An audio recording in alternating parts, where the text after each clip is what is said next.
In this video, I'm going to show you how to replace the rear brake calipers on this Ford F-150. Keep in mind, we are working with the early half of this generation, so 09 to 2011. Ford decided to change the differential in 2012, so 12 to 14 will have different calipers. Make sure you have the right one for your truck. If you need this or any other part, check us out at oneauto.com. Let's get started.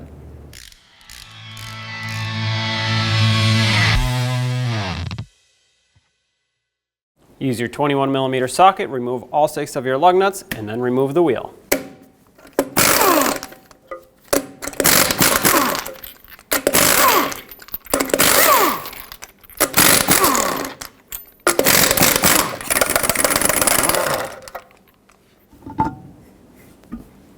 Let's break the banjo bolt free. I'm going to use a 14mm socket to do this. You can use a wrench.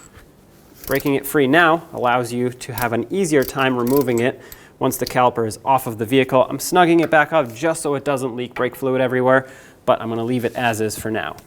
Now let's take the caliper off. 2 10mm bolts hold this onto the backing plate. This is what the bracket is in this case. So break those free. You can use a socket or a wrench on the bottom. Take this one out on the top. You're basically limited to a wrench, an open-ended wrench on here. You can also pop the cover off of this and then put a T30 socket in there, but most of the time you can just get it with a 10mm wrench.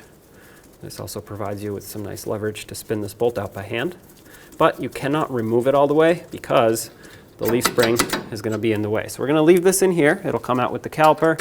Let's take the bottom one off, and then we should be able to pull the caliper right off. This one, of course, you can remove all the way.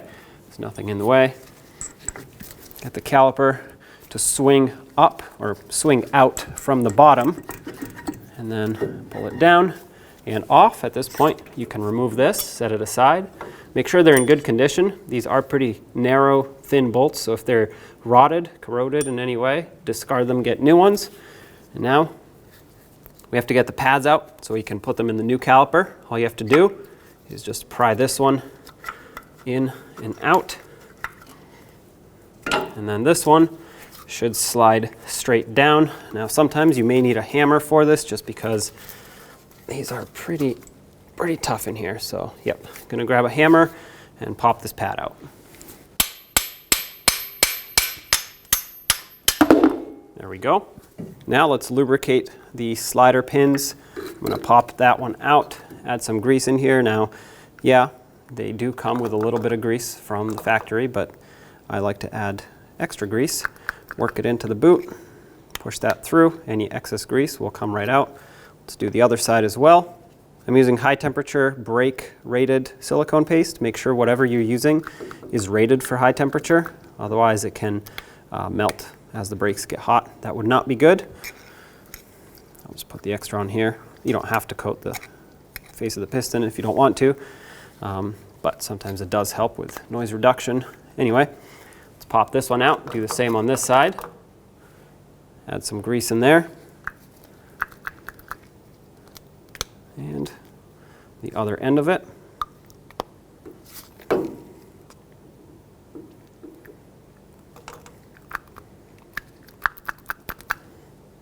Okay, center the slider pins again, and now it's time to put the pads in. Start with the inner pad. This one has the 3 prongs that clips in. Just slide it in. And then the outer pad has these 2 pins that have to line up with these holes, and then the clip hooks it onto the outside. So it goes like this, and you slide it down. Sometimes it takes quite a bit of force. There we go. If you don't have to, try not to hammer it. Sometimes it can disturb the pad material. But there we go. This is properly installed now. Take a pry bar, pop these shims off.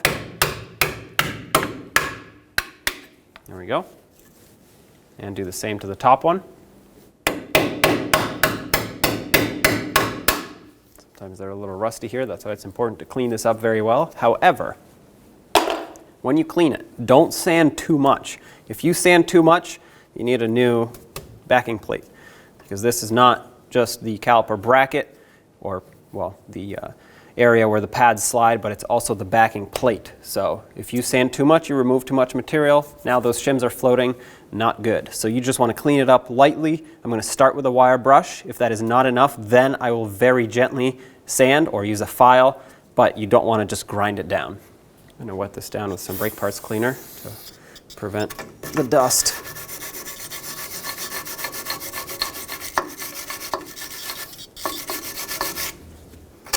Okay, if I hammer it down, it'll go down. It looks like I do have to sand just a little bit. So I'm going to grab a very fine, worn sanding disc and just clean up the outer part of it, just a little skim, and that should be good.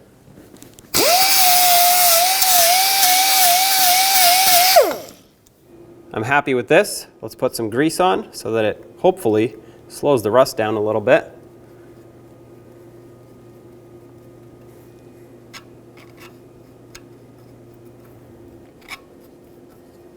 It's all right if you put too much, it'll just squeeze out, and then you can wipe it off. Now, put this new shim on, tap it down.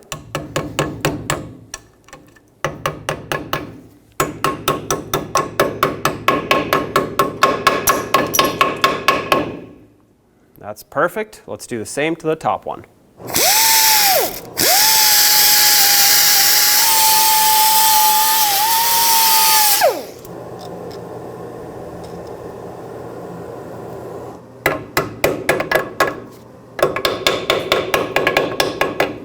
When you mount the caliper, pay attention to the top of this pad right here. It has two hooks, so the top of the outer pad.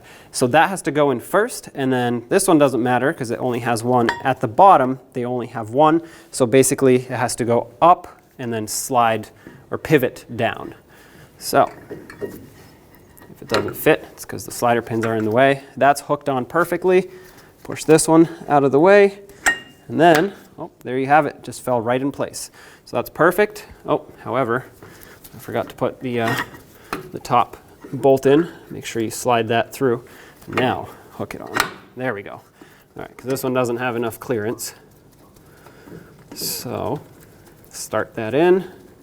That one started. Let's start this bottom one as well. And I'm just gonna take my wrench, make sure that they're actually tightened properly.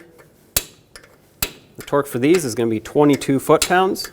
I cannot torque the top one. Even if I use the T30 cutout on the inside of that boot, I can't torque it just because the clearance between the leaf spring does not allow me to get a torque wrench in there. So I'm just going to do my best to get it nice and tight with the wrench. 22 foot-pounds is not a whole lot. So there we go.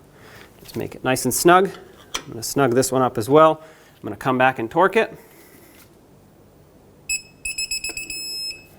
Okay, take the new banjo bolt off, as well as these washers. You don't want to reuse the old washers, so make sure that you have adequate hardware. Okay, there we go. Set that aside. Let's take the old banjo bolt and the hose off of this old caliper. Since we have a new banjo bolt, I'm going to throw this one out, recycle that, pull the hose off. And you want to make sure that you take these copper washers off of the hose. Looks like both of these are stuck on the hose. Sometimes you can tap them off. These are pretty stuck. So I'm going to grab some pliers and pinch them with some pliers.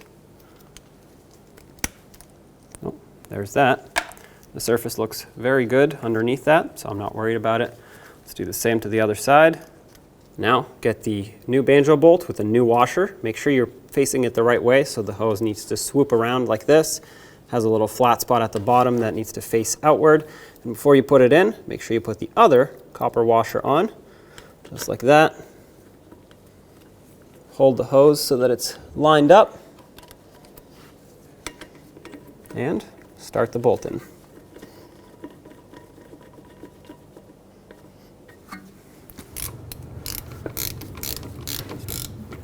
30 foot-pounds is the torque for this.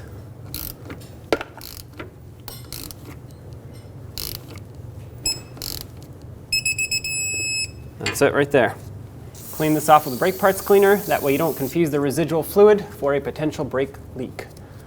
And after you ensure that it's not leaking, from anywhere around the hose. Let's open up the bleeder screw, do a gravity bleed, and then it's important to do a full manual brake bleed so that you can eliminate all the air out of the system. Take the bleeder screw cap off, use a 10mm socket, open it up. Now we'll let gravity pull the fluid into the caliper and push the air up and out of the bleeder screw. Once we get a steady trickle of fluid, you're going to want to perform a full manual brake bleed. I recommend bleeding all 4 brakes. Now that we have a steady trickle of fluid, close up the bleeder screw.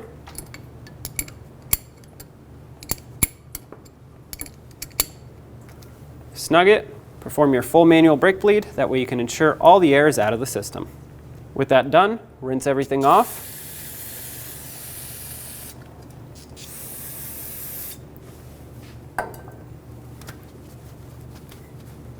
Reinstall the bleeder screw cap. It's important that way debris doesn't clog it up. Now let's put the wheel on. Let's get the wheel back on. Put on all 6 of your lug nuts, bottom them out in a cross pattern and also in a cross pattern. Torque them to 150 foot-pounds.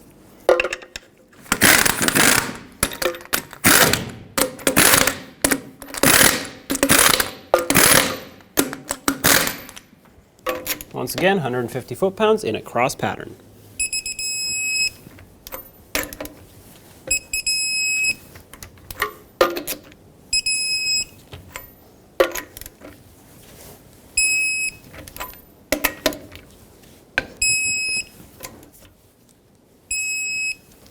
Double check it if you want. If not, don't forget to pump up your brakes so you can seat those pads up against the rotor and take it for a road test. So there you have it. I hope you enjoyed the video. If it was helpful, don't forget to leave a like. If you have anything to say, leave it in the comment section below. And as always, don't forget to subscribe and ring that bell so you can stay up to date with all of our latest content. Thanks for watching.